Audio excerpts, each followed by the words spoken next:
Welcome, everyone. Today, I wanted to provide some additional context to two words that are used frequently, and that is distortions or distortions in the field, as well as polarity. And so for the first one with distortions, like what is considered a distortion? Well, based upon my understanding, is that if you take the purest expression of something, let's just say it is our highest self, and then we drop that in the water. At that central point of where it touches the water, it's this most purest expression of that form. And then there are the ripples. And then these ripples are our personality constructs. These are the ones that keep getting further and further and further away from the center. This is individually as well as a collective. And as those constructs get further and further away, they become susceptible to crosscurrents, like our emotions or our thought forms or different programs. And so as those cross currents come in, they interfere with and create distortions in the ripple. And that's how sometimes we can kind of lose our way. We get caught and pulled into these different directions due to these thought forms, due to these emotions taking us, because we have forgotten our center. We've forgotten the sovereignty and the divinity that we are. Again, all part of the design. And so these ripples have been happening for, I don't even know, millennia, thousands and thousands of years. And now we are coming back. We are finding our strength to come back to the center because we're beginning to remember. And so we are anchoring into our truth, our divinity. And when that happens, those cross currents can't take us anymore. It's like we are finding our strength as we are swimming back to the center. And so when I hear about distortions in the field, just know this is all part of the process and that there's nothing wrong with any of this taking place. It is just the natural expression of these ripples and how they're being expressed through the blueprint or through the collective. And then just like anything else, as it gets further and further away, just know that is what is happening. So to give yourself just a little grace and kindness as you move through these different shifts and changes, because we are getting blasted from all different directions, and not just emotions and thought forms, but different frequencies that are hitting this planet. Frequencies from the environment, from other individuals, from foods that we eat. We are a tuning fork that is constantly being pinged all the time. And so now, as we're moving back into this unity consciousness, this more expanded awareness, we are starting to find our center. We're finding our strength so that we're not able to get pulled anymore and pushed and pulled. And if we do, we're able to find our center back much faster. And so that's my understanding of distortions. As for polarity, now, this is a big one for the collective, right? Because there's so many gifts in separation. This whole experience that we've been having is due to separation. And it's been beautiful and magical and very, very difficult and all the whole roller coaster. And so what we are now moving into is this understanding of how do we hold the poles in neutrality? Meaning, how are we able to hold no judgment to whether it is what would most people call the positive or the negative side? But these are positive emotions and negative emotions, positive experiences and negative experiences, or good and bad and right and wrong. Because what is not being shared or what wants to come through from an understanding is that when someone is expressing anger or someone is in rage, the thing that's important to point out is that the blueprint, first of all, is learning how to be in rage, is learning how to be in anger.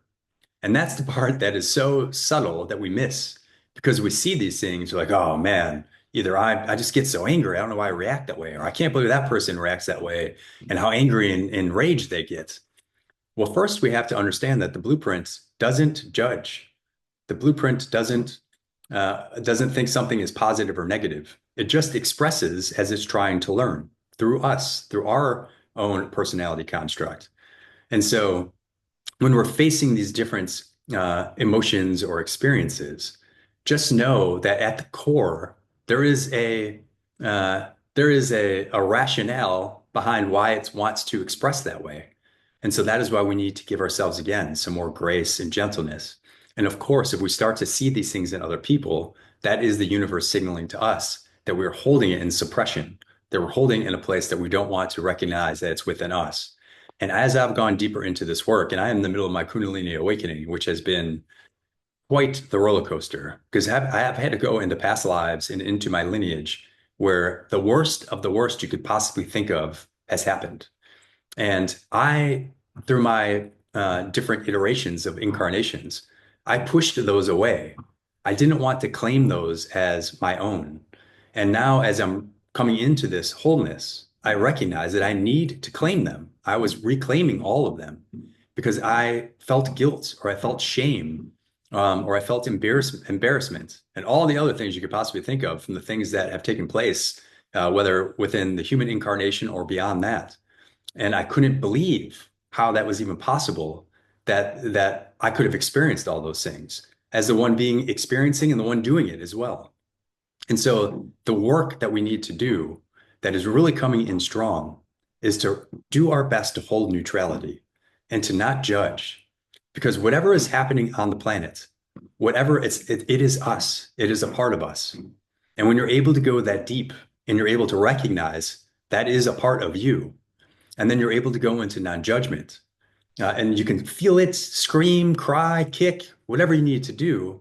But then you will come into this place of peace because it's all through the heart. Like it is all in the fabric woven in love.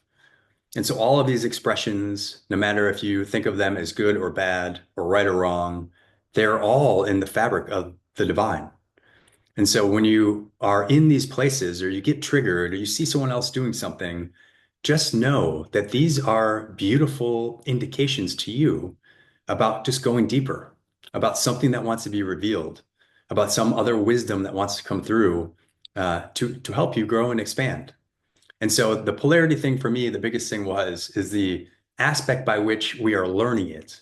And that was something I had not personally connected to. Like someone might be learning how to be in greed. Someone might be learning how to be in unworthiness, because we're so quick to judge what those are, and we feel such all these emotions as they come through. But when you're able to be the observer of it and you're able to see what's really happening, you're like, wow, I can't believe that I was, what a gift that was that I was learning that. And the best way to describe this also is with the divine feminine and the masculine, where through the ages, the feminine used to be the dominant one, and the masculine used to be uh, not so dominant, and maybe they might have been considered being in their maybe emasculated or more in their feminine. And so there would be a lot of judgments towards that. But in one way, the masculine was then holding the energy for the feminine to be in their power and feminine to be in their strength, and the feminine to find out how they maybe came from different parts of distortions within how they were holding their energy. And then conversely, the same thing with the masculine, where they've had to hold and they believe that they had to carry everything and they had to carry all this weight and provide for the family. And it's beautiful in the purest expression of that and how the feminine was suppressed, but also how they held the energy for the masculine to do that. And now that we're coming into the harmony and balance of both coming together, there's this beautiful dance where the feminine knows, it's like a waltz, where the feminine knows where to take the step to allow the masculine to go. And conversely, the other one takes the step to allow the feminine to go. And there is no one that is leading. It is just this beautiful synergetic dance between both the masculine and the feminine. And that is what is coming on the inside. So I wanted to share that. I would love to hear your thoughts if you have any other beliefs, or if this is something that resonates. Sending you guys so much love, and I look forward to doing another video soon.